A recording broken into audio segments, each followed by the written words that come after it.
My wife's name is Susan. We met in high school, and after dating for 10 years, we got married.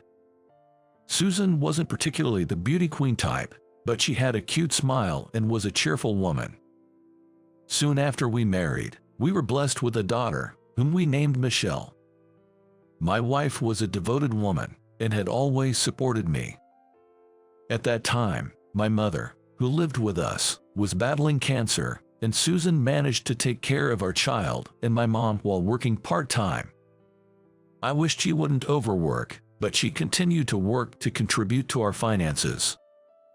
She would drop off Michelle at daycare, leave my mom with a visiting nurse, and then head to work.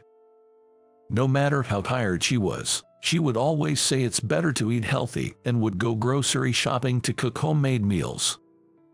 Whenever I had a day off, I helped with the housework, and when possible, I would take my mother to her medical appointments. This life continued for 3 years, until my mother passed away. After the funeral, Susan suddenly disappeared. This was when we were just starting to settle down. She had left a letter behind. The letter said, "I'm sorry, I want a divorce. Please don't look for me." She left with only the bare essentials. I don't know why she left.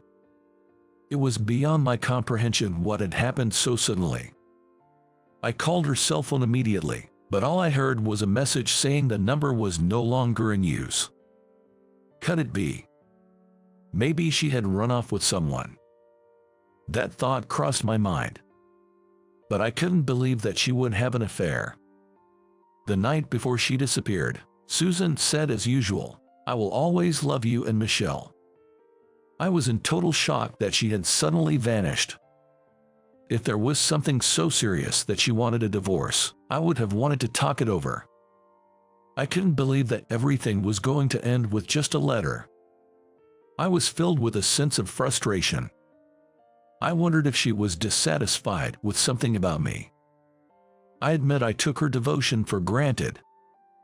Because she was always there with a smile, I never realized she might be struggling or, perhaps, had a change of heart. The regret was overwhelming. I think I cried until I had no tears left. Since then, we've been waiting for Susan to come back. But she never returned. I tried calling all her friends, but no one knew where she was. She had a sister who lived abroad, but Susan said they hadn't seen each other in a long time. I didn't have her contact either. Her parents had passed away when she was young, and there were no relatives to turn to. There was to be no one to rely on.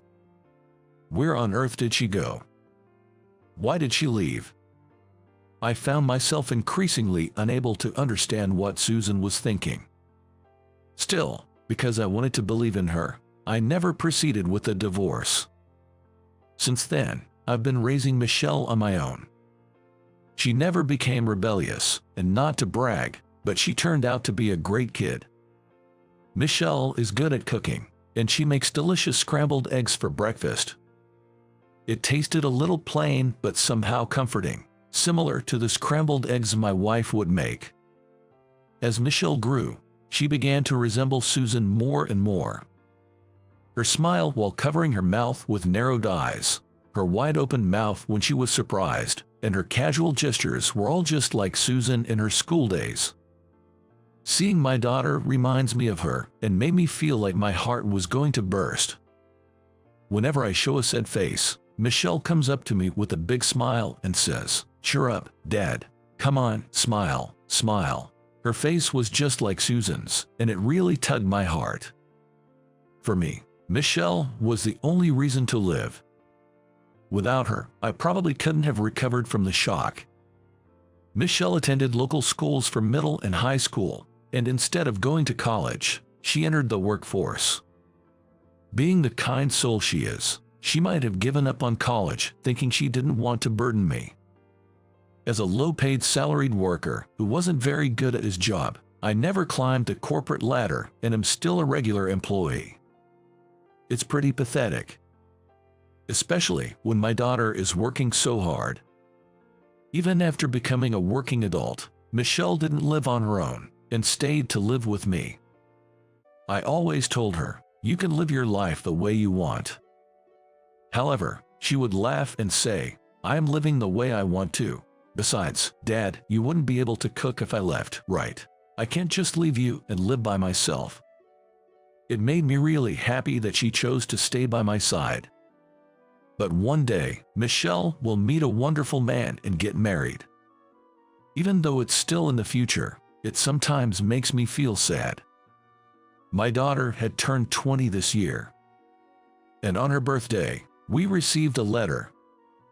It was in a cute envelope with floral patterns, addressed to both Michelle and me. When I looked at who it was from, Susan's name was written there. Stunned, I stood there as Michelle came up from behind. She whispered, "Mom." We opened the envelope, and there it was, a letter written in Susan's familiar handwriting. It was definitely Susan's writing. She writes beautifully, in a feminine way. We read the letter intently. "I'm sorry for leaving so suddenly. You must be resenting me for being so selfish. I'm filled with remorse thinking about how much you both must have worried and suffered." As we read, tears streamed down both mine and Michelle's cheeks. At the end of the letter, it said, "There's something I want to give to you both. It's with Claire, so please go see her." Claire is Susan's twin sister. She had been living abroad for years, and Susan said she hadn't been in contact, but Claire's contact information was in the letter. When I called, Claire answered with a voice that sounded relieved yet a bit sad. "I'm glad you contacted me." I asked Claire. Susan wrote in her letter that she has something to give us. "Where is she now?" Claire simply said, "Let's meet in person and talk." After getting her address, Michelle and I went to Claire's apartment a few days later. It seemed she had returned from abroad a few years ago. After exchanging greetings, we were led into the living room. Claire said, "Thank you for coming all the way here today." Looking at Michelle, she continued, "You've grown so much. You look just like my sister." Her words almost tore my heart apart. I asked, "Where is Susan? We want to see her." Claire looked down and said, "I'll take you to her. I'll explain everything once we get there." She drove us for about an hour, and we arrived at a large hospital overlooking the sea. What does this mean? Is Mom sick? Our minds were in a panic. With a sad expression, Claire told us that Susan had early onset dementia. Susan was advised by doctors to be hospitalized and undergo rehabilitation, but she couldn't bring herself to tell us. She left home because she didn't want to be a burden, and she didn't want us to see her gradually forget her own family. She thought telling me the truth would only worry me.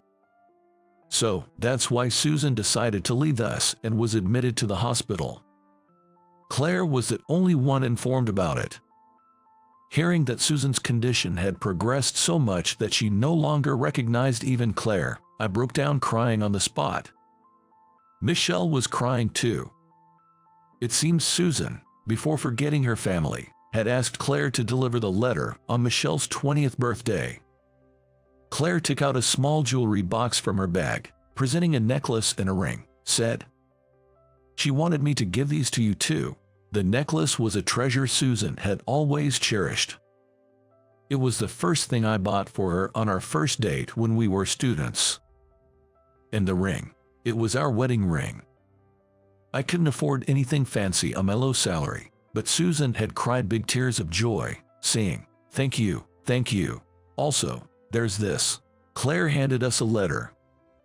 It was filled with memories of a family trip we took together. The time we went to an amusement park where Michelle got too excited and hurt herself, and the time I fell over in another amusement park and became a laughing stock. Susan wrote these memories down while she still remembered. She asked me to deliver this letter, the necklace and ring, when Michelle turned 20. Claire explained. Susan had entrusted her feelings and wishes to her sister, Claire.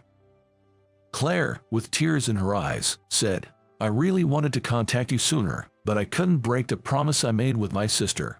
No, Claire, I'm grateful to you. Thank you for keeping Susan's feelings safe." I thanked Claire. Thank you, Aunt Claire. Michelle also expressed her gratitude. And so, after a decade and so, we were finally able to meet Susan again. When Claire opened the door to the hospital room, there was Susan, now aged with streaks of gray in her hair. "Oh, hello. You must be from the room next door, right? And who might this gentleman and lovely lady be? Nice to meet you." I had thought about what I would say if I ever met my wife again. I had been thinking about it for decades now. But when the time had finally come to look her in the eye, I was speechless. Moreover, I had never imagined a situation like this. The moment our eyes met, my chest tightened and tears spilled over. "Oh dear, why are you crying so much? Did something sad happen?" Susan looked at us worriedly. "No, we came to clean the hospital today, and I guess the disinfectant got in my eyes," I lied awkwardly. "Oh, I see. Be careful." As we stepped out of the room, Michelle, her eyes red, patted my back, saying, "Smile, Dad, smile." Susan had always been my greatest support, more than anyone else. She cared for me more than anyone else. Yet, I hadn't noticed her suffering at all. I felt foolish for not realizing it. Seeing me downcast, Michelle told me, "Mom might have forgotten about us, but the memories we made as a family are still in our hearts. I think it's the same for her. She might forget in her mind, but her heart remembers. Let's support Mom as much as we can from now on." Yeah, you're right. Proud of the wonderful daughter I had, I was moved to tears again. We can bring back the memories Susan has forgotten. Nor can we reclaim the time we weren't together. But if it helps her in any way, I want to be there for her, to support her as much as I can. From the next day, Michelle and I visited Susan anytime we could. We talked to her about daily things and about everything and anything. Susan seemed to perk up, saying, "Chatting really activates the brain, doesn't it?" On the shelf in her hospital room, there were old family photos of us. "Isn't this photo wonderful? It brings back such nostalgic feelings. I feel the same when chatting with you. It's very comforting," Susan said, smiling at Michelle and me. "We feel the same way." Michelle and I smiled back at Susan.